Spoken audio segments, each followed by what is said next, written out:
नमस्कार, सी न्यूज भारत के इस न्यूज आवर में आपका स्वागत है। मैं हूं आपके साथ पवन शर्मा। खबर हजारीबाग के चौपारण से है, जहां प्रखंड मुख्यालय परिसर में गुरुवार को विधायक सह निवेदन समिति सभापति उमाशंकर अकेला ने प्रखंड कार्यालय परिषद चौपारण में प्रखंड सह अंचल के अधिकारी एवं कर्मचारियों का आवास निर्माण का शिलान्यास किया।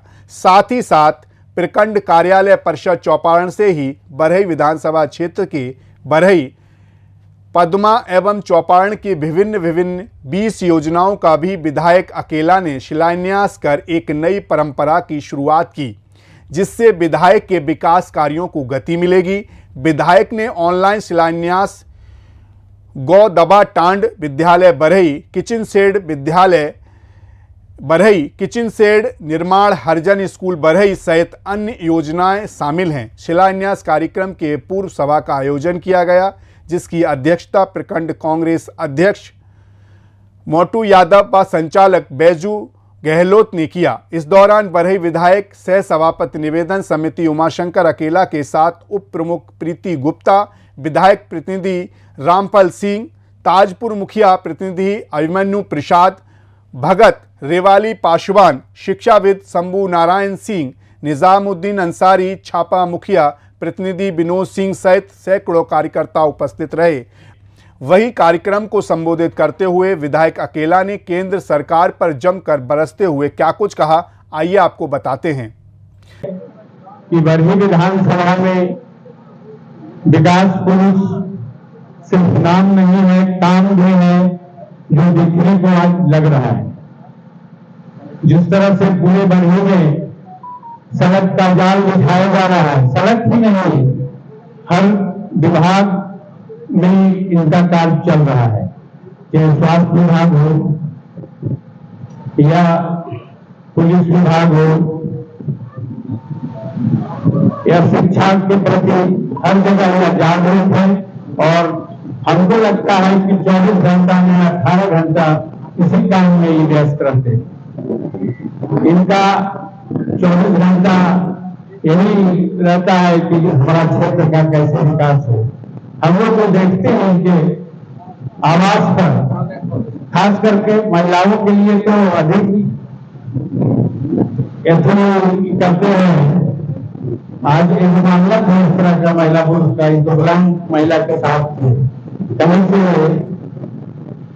किसी तरह का उस पर नहीं अच्छे होने दिए और ढंग से समझौता हुआ। और हर जगह इनका प्रयास रहता है और हम लोग को भी लगा है कि आज बरही अगर झारखंड में नाम हो तो इनका अहम होता है। बड़े विधानसभा का नाम जगाने का काम इन्होंने पूरे झारखंड में किया। झारखंड में जब भी नाम आता है, चाहे विधानसभा स्तरीय बात होता है, वहां भी हमारा विधायक एक नंबर में रहता है। जब हम लोग जाते हैं रांची में तो वो बताता है कि जिस तरह से विधायक बात को यहाँ रखते हैं आज तक, इसके पहले इस वर्षों तक विधायक जो रहा वो कभी बात उठाने का जब भी बैठा पिछले लाइन में बैठा। और हम लोग को इससे बहुत खुशी है कि जब भी बैठते हैं तो अगली पंक्ति में बैठते हैं, पीछे बैठने का तो कभी नाम ही नहीं है। और इनके आने से आज के हॉस्पिटल हो, रोड हो, शिक्षा विभाग हो, पहले सबसे पहले मंच पर उपस्थित हमारे विधायक उमाशंकर अकेला जी, उसके साथ ही बैठी हुई उप प्रमुख प्रीति कुमारी जी, बैजू जी, हमारे प्रखंड अध्यक्ष मंटू जी, इधर हमारे पंचायत में उपस्थित सभी बड़ी विधानसभा के नेता कार्यकर्तागण, मंचासीन, हमारे विधायक जी, हमारे गार्जियन ग्रुप, विधायक जी यूँ कहें, विधायक जी जब से चौपारण में पदार्पण हुआ है तब से हम लोग को घर से रोड पर निकालने का काम, नेतागिरी सिखाने का काम विधायक जी के द्वारा ही हम लोग सीखे हैं, उनका तो कैसे सेवा करना। अब विधायक जी के कार्यकलाप के बारे में क्या कहें, 2010 से 14 तक पूरा झारखंड में दूसरा स्थान बड़ी विधानसभा का रहा। बड़ी विधानसभा ऐसा नहीं है तो पूरा झारखंड के पटल पर विधायक जी के कर कमलों के द्वारा, विधायक जी के द्वारा ही जाना जाता है।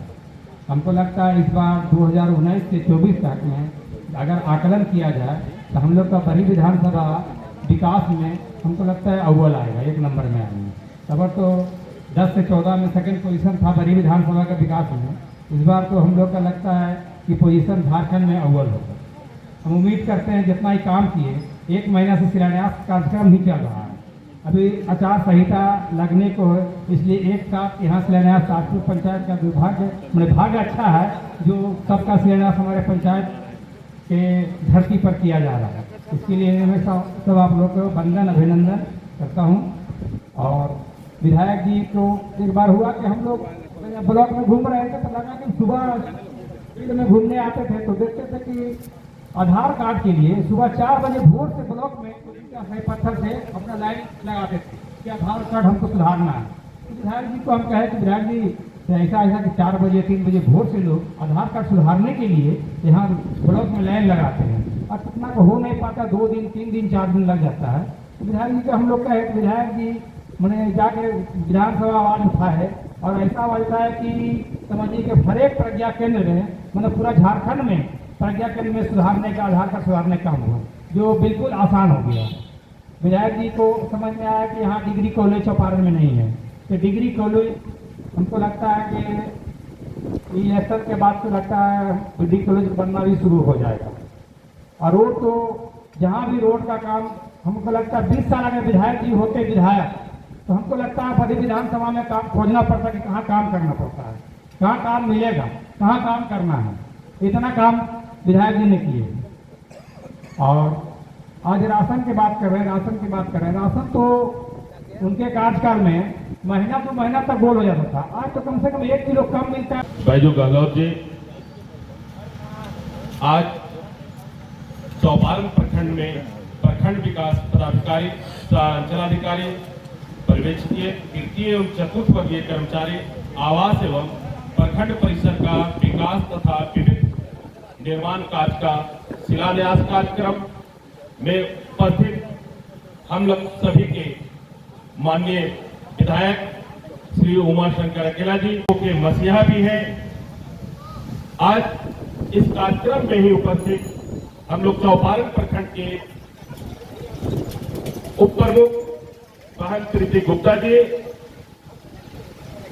रामपुर पंचायत के पंचायत अध्यक्ष, पंचायत सचिव और साथ ही जो हमारे विभिन्न पंचायतों से यहाँ चलकर आए हैं, आप सभी को मेरा नमन, अभिनंदन, वंदन, जोहार। आज यह क्षण वास्तव में गौरव का क्षण है क्योंकि यह जो ताजपुर की जो भूमि है, चौपारण प्रखंड में ताजपुर पंचायत की जो भूमि है, इसलिए गौरवान्वित भी महसूस अपने आप में आज यह भूमि कर रही होगी क्योंकि बड़ी विधानसभा के बहुत सारे कार्यक्रमों का शिलान्यास इसी धरती से आज ऑनलाइन कर दिया जा रहा है ताकि यह विकास की गंगा जो एक क्षेत्र में जो बहना था वह फिर से और बहता चला जाए। अभी तक हम लोग आज तक सुनते थे या हम लोग कहते थे कि रोड का जाल बिछ गया है। यह वास्तव में बहुत सत्य है क्योंकि आज हमें ऐसा नहीं लगता है कि कोई भी सुदूर गांव जो जाने का जगह है वहां हमारे विधायक जी के द्वारा रोड का निर्माण नहीं कराया गया था। अब मैं आपको बताना चाहता हूं, ऐसा नहीं है कि विधायक जी सिर्फ रोड का निर्माण करवा रहे हैं, बल्कि आप जानते होंगे इस वित्तीय वर्ष में खास करके जो हम लोग जो अभी जो 2019 में जो चुनाव जीते उसमें से आप लोग अपने अपने प्रखंड के गांवों में देखेंगे तो जल छाजन के द्वारा बड़े बड़े तालाब का गहरीकरण करा दिया गया है ताकि पानी आपके तालाब में रुका रहे और आप सिंचाई करके अपना जीविकोपार्जन भी कर सके। तो एक दूसरा क्षेत्र जिस क्षेत्र में लकीर खींच के कार्यकाल के दरमियान इस 5 साल का जो कार्यकाल है, इस कार्यकाल में जल छाजन के द्वारा भूमि को सिंचाई के लिए बड़े बड़े तालाबों का गहरीकरण करवा दिए जिससे उनका समय लोगों को, किसानों को पानी मिलता रहे और अपनी सिंचाई करके अपने जीविकोपार्जन करता रहे। अब हम लोग बात करते हैं शिक्षा के क्षेत्र में, तो विधायक जी के द्वारा बहुत पहले से यह प्रयास था कि इस चौपारण की धरती में डिग्री कॉलेज हो जाए और डिग्री कॉलेज के लिए भी भूमि चयनित करके जा चुका है, ये आप सभी लोग को पता होगा। साथ ही साथ मैं आपको बता दूं यहाँ पर एक पॉलिटेक्निक कॉलेज का भी विधायक जी के द्वारा लाया गया है जिसका भी भूमि शायद यहाँ से चयनित करके भेजा जा चुका है। वह भी आने वाला समय में चौपारण प्रखंड में भी पॉलिटेक्निक कॉलेज हो जाएगा। अभी आज ही विधायक जी से मेरी बातचीत हो रही थी, यहाँ पर कौशल विकास केंद्र के लिए भी इन्होंने एक भवन बनवाया है जो लगभग 1 करोड़ राशि का होगा। तो विधायक जी सिर्फ सड़क के लिए नहीं, रोड का तो जाल बिछाए ही, सिंचाई के लिए तालाबों का गहरीकरण कराए, शिक्षा के क्षेत्र में बड़े बड़े कॉलेजों को यहाँ लाकर देने का काम कर रहे हैं, ताकि जो हमारे जो गरीबों की जो यह जो आवाज है वह उन आवाज को वास्तव में विस्तार दे सके। और इससे भी बड़ी बात तो यह है कि अभी हम लोग जिस कार्यक्रम में उपस्थित है, दुर्भाग्य था इस पूरे बड़ी विधानसभा का कि चौपारण प्रखंड में हमारे किसी भी पदाधिकारी को रहने के लिए आवास नहीं था। मैं आपको बता दूं कि मैं इसी प्रखंड में 10 साल काम भी किया था। उसमें इसी टूटे फूटे भवन में कुछ लोग रहते थे और समय से अपने आवास से निकल करके कार्यालय पहुंचते थे और समय काम भी करते थे। और आज यह दुर्भाग्य का क्षण था कि यहाँ कोई आवास नहीं होने के कारण लोग बरही में रहने को मजबूर थे, हजारीबाग में रहने को मजबूर थे। लोगों का समय पर संसाधन नहीं रहने के कारण वो समय पर कार्यालय नहीं आ पाते थे, जिसकी शिकायतें विधायक जी के पास अक्सर जाया करता था। हम लोग जो ग्रामीण जनता से कहते थे कि उनके रहने के लिए आवास अगर यहाँ मिल जाए तो शायद यह दबदबा हम लोग और बना सकेंगे, विकास की गंगा को और तेजी से बना सकेंगे।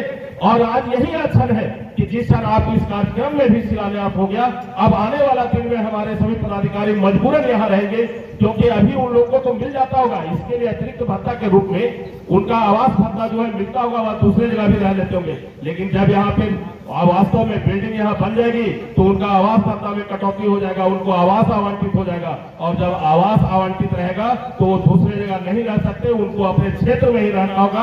और इस प्रकार से आपकी जो विकास की गंगा है वह आगे बढ़ती चली जाएगी।